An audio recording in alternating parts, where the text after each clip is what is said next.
But first, a new report looks at how digital devices are taking a toll on kids and families. The report issued yesterday by Common Sense Media found half of all young people feel they are addicted to their devices. Almost 60% of adults think their kids are addicted too. And a third of parents and teens say they argue daily about screen time. Now, a new documentary explores this topic and offers ideas about what families might do to navigate these waters. William Brangham is back with our look. The documentary is called Screenagers, and in it, Dr. Delaney Rustin explores the complex relationship teenagers have with their screens. Both the pleasures they take in sharing their lives online with their friends, as well as the darker side, those who lose control of their digital habits and spiral into damaging behavior. When I went to hug him, I could feel the bones in his back, and that was scary.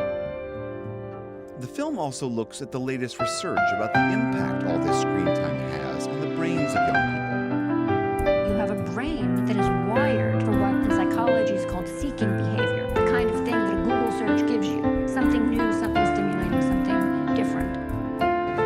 Throughout the film, Rustin also turns the camera on herself, exploring the real and all too common conflicts that flare up as she and her family haggle over screen time. What should the rules be? Because we don't have any right now. I think the rules should be there's no rules. It's not like I'm on it. When you have it, you're always checking it, and don't you think that? Well, if you put this in front of me, yes, I will go on it, and yes, I can find something to do on it. Tessa, why are you so mad? Okay, just get dressed. I'm sorry you're crying. I met with Delaney Rustin last week in Washington, D.C. I wonder, what was it that initially, what made you want to do this film? I was having a really hard time as a mom with my two kids. My son wanted to play video games a lot, and my daughter really wanted more and more social media, and I felt completely out of control. And as a doctor, I was thinking, what is the impact of all this screen time? I knew as a mom that every day there was tension in the house, and that I felt completely out of control on what to do, what kind of limits to set, how this was affecting them. Now that you have done all this research, what was it in the areas that most surprised you that you found? Well, I think one thing that really helped me to start to be a better parent around this is to learn that the dopamine that's secreted in the brain's pleasure center when we get new bits of information and we look at the screens, that center of the brain is most activated when we're kids and we're teenagers. So knowing that they are so pulled into these in a way that we can't even understand has made me not be as angry at them, but realize there's a lot more I need to do as in my parenting. So these are little electronic drug delivery devices. I know that's a crude way to put it, but that's what you're saying. Absolutely. I mean, it's amazing that there's many studies that look at MRI scans of the brain of kids who play a lot of video games, 20 hours or more of video games a week. And when they compare them to people who are addicted to, say, drugs or alcohol, their brain scans are similar. So something is really happening on a physiological level. It's not just psychological.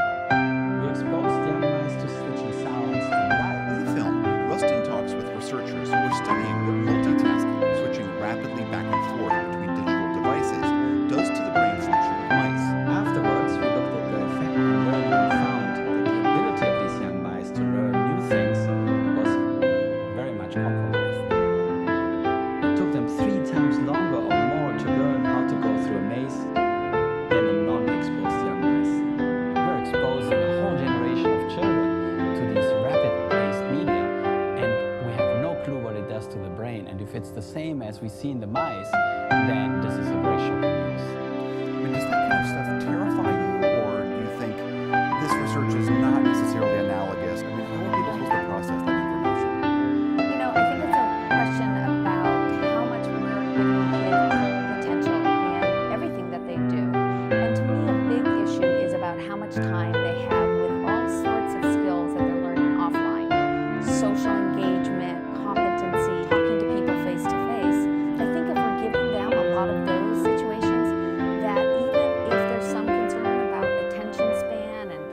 possibly some changes in the brain.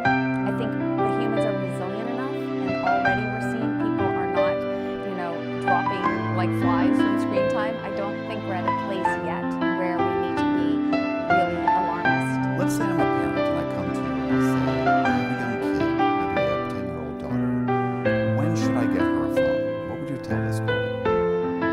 I think, obviously every kid is different, and that's really important, and every situation in the home is different, but I do worry that it is getting younger and younger, and when we bring them, start having them in elementary school, we have to wonder, when is it too young that they're not going to be able to resist the impulse to check or to post. Every girl in the picture is locked into her phone. Rolls it. Knocks it into center. David tonight, 2 for 2 on the off-single here in the fourth. And nobody noticed. Can we do an intervention? This is all about teaching kids self-control. And what we've learned through the research is that it's absolutely teachable. So I would really discourage a family from getting a child a device when they don't feel like they're going to be able to control themselves from when they use it.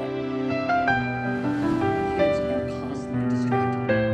Rustin has been taking her film across the country recently, holding screenings in dozens of cities, encouraging parents and kids to come, to watch, and then to continue the conversation at home. What I think is really exciting is that kids and teenagers actually want to talk about these issues. And I think that it doesn't take that long in homeroom or in some other setting to ask these questions about, what are you struggling with your screen time, or what do you see happening on social media? And once we say we want to hear from you, then they care, as opposed to what I see so often is this message of zero tolerance, or let's just take everything away and get mad at you. That's not going to get kids to open up and feel comfortable to being part of this, and that's really what this is going to take. For the PBS NewsHour, I'm William Brangham in Washington, D.C.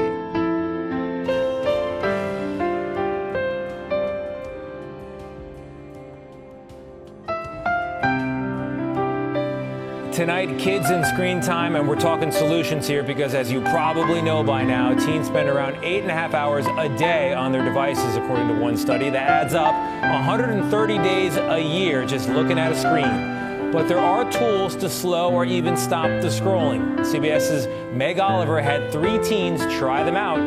Here's what happened. At Clifton High School in New Jersey, senior Gianna Colon is a 3-sport athlete. Sophomore Sebastian Fazio loves math and baseball, and Hamza Ramash is in the band and plays hockey.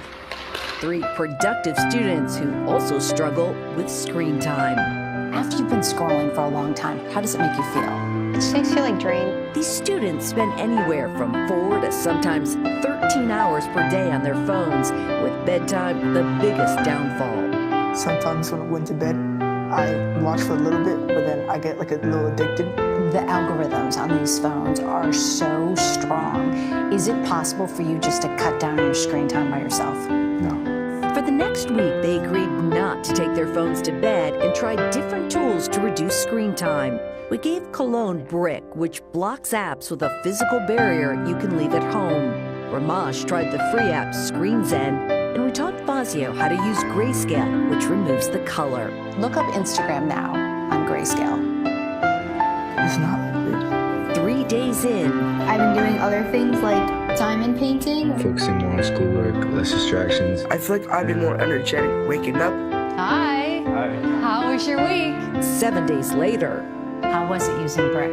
It was honestly pretty good. Did it take the temptation away because you couldn't physically unlock it while you were at school? Yeah, I would definitely say so. How was using Screen Zen? It was great. It was tempting to unblock the apps, but I went through it. Did anybody notice anything different about you? My dad, because I wanted to go to practice in the morning. He's like, in the morning? What? So, yeah. How was using Grayscale? That was pretty good. I actually went down a lot. I was at 3 hours before, and I'm at 20 minutes per day. 20 minutes a day? Right here. How does that feel? Great. a great feeling free from a screen. Meg Oliver, CBS News, Clifton, New Jersey.